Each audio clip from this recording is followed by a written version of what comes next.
भारतीय उपमहाद्वीप सदियों से विदेशी ताकतों के आक्रमणों का शिकार बनता रहा है।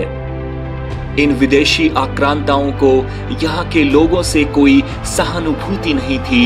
इन्हें चाहिए थी तो बस भारतीयों की बेशुमार धन और दौलत। महमूद गजनी से लेकर नादिर शाह तक इस दौलत को लूटने और खून की नदियां बहाने में कोई भी पीछे नहीं रहा। लेकिन इनमें से ज्यादातर आक्रमणकारी या तो लूटपाट मचाकर जल्द ही वापस लौट गए या फिर हमेशा के लिए यहीं के होकर रह गए।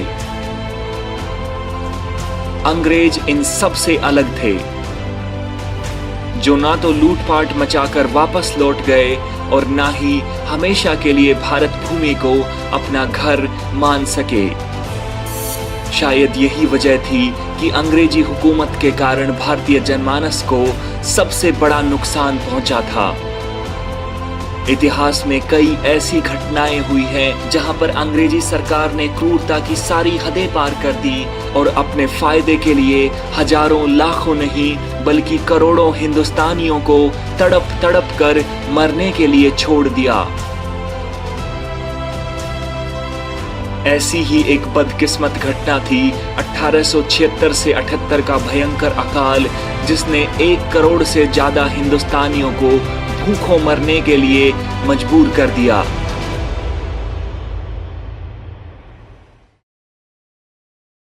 सन 1875। इस साल की शुरुआत से ही मौसम कुछ अजीब तरह से व्यवहार करने लगा था। जहां तेज गर्मी पड़ती थी वहां पर सर्दियां तीखी हो रही थी और आमतौर पर तेज सर्दी वाले इलाकों में गर्मी बढ़ गई थी।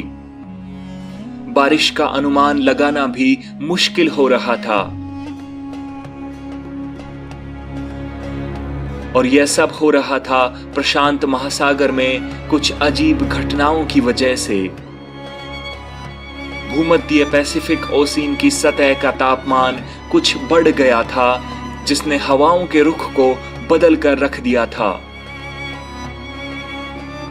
एल नीनो के नाम से जानी जाने वाली इस घटना के कारण दुनिया भर का मौसम प्रभावित हो रहा था।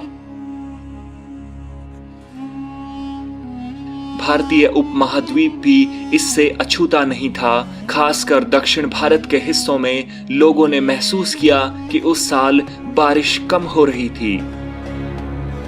मौसम में यह रहस्यमयी बदलाव भारत, चीन, अफ्रीका और यहां तक कि सुदूर दक्षिण अमेरिका तक में महसूस किया जा रहा था। साल 1876 में स्थिति भयावह हो चली थी। इस साल दक्षिण में बारिश ना के बराबर हुई थी।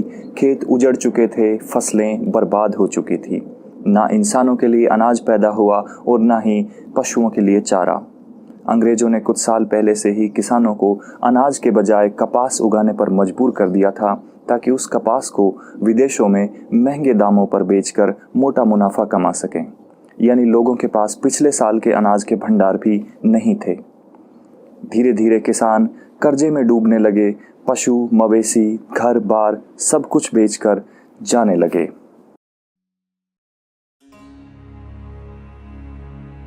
अंग्रेज सरकार को ऐसे कठिन समय में आम जनता की मदद करनी चाहिए थी, लेकिन उन्हें लोगों की दुख और तकलीफों से कोई मतलब नहीं था। बल्कि इसके उलट सरकार अब भी लोगों का खून चूसने में लगी हुई थी।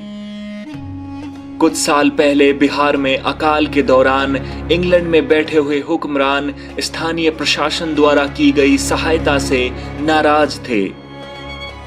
उन्होंने निर्देश दिया कि आगे चाहे कितना भी भयंकर सूखा पड़े या कोई और घटना हो, सरकारी मदद कम से कम होनी चाहिए।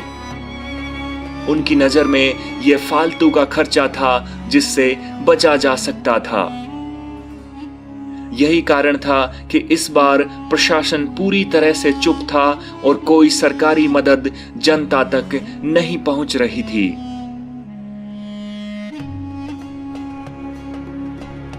भारत से हर साल इंग्लैंड को लाखों क्विंटल अनाज का निर्यात किया जाता था। जनता को उम्मीद थी अकाल के दौरान अनाज बाहर नहीं भेजा जाएगा, लेकिन यह उम्मीद जल्दी ही निराशा में बदल गई।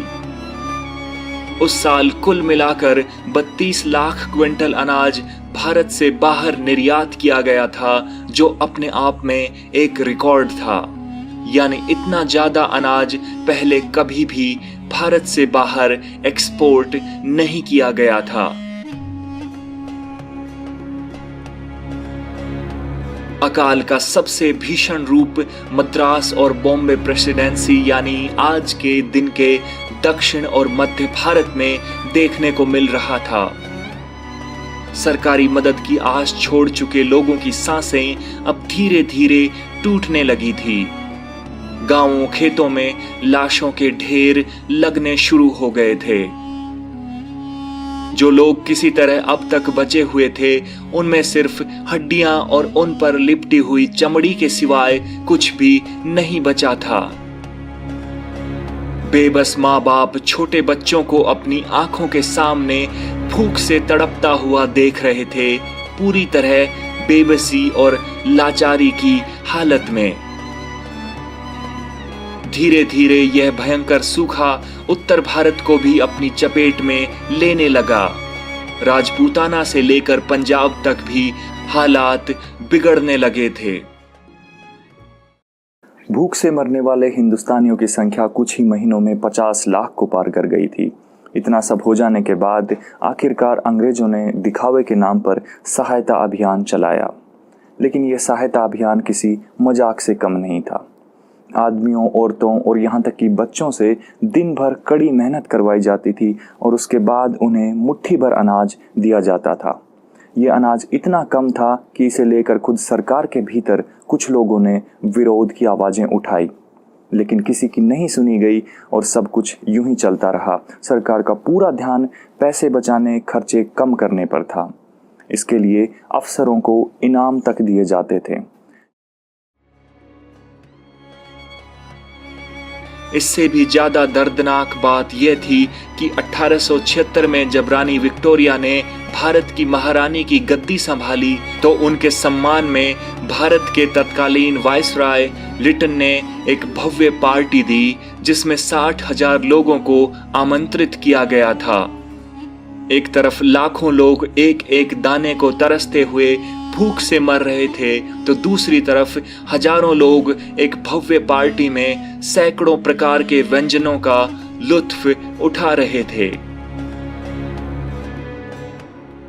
साल 1877 जाते जाते 1 करोड़ से ज्यादा लोग मर चुके थे और लगभग 6 करोड़ बुरी तरह से प्रभावित हुए थे।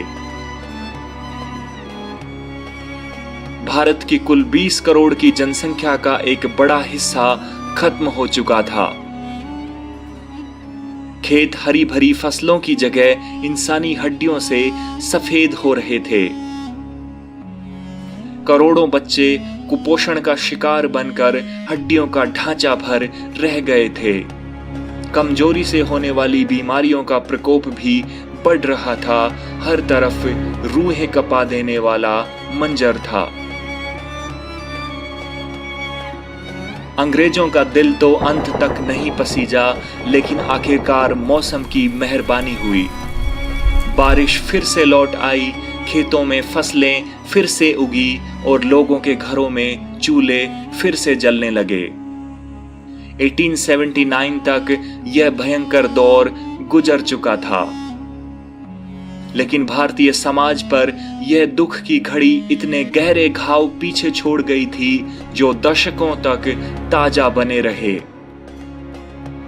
अंग्रेज सरकार की निर्दयता ने भारतीय जनमानस की आंखें खोलने का काम किया।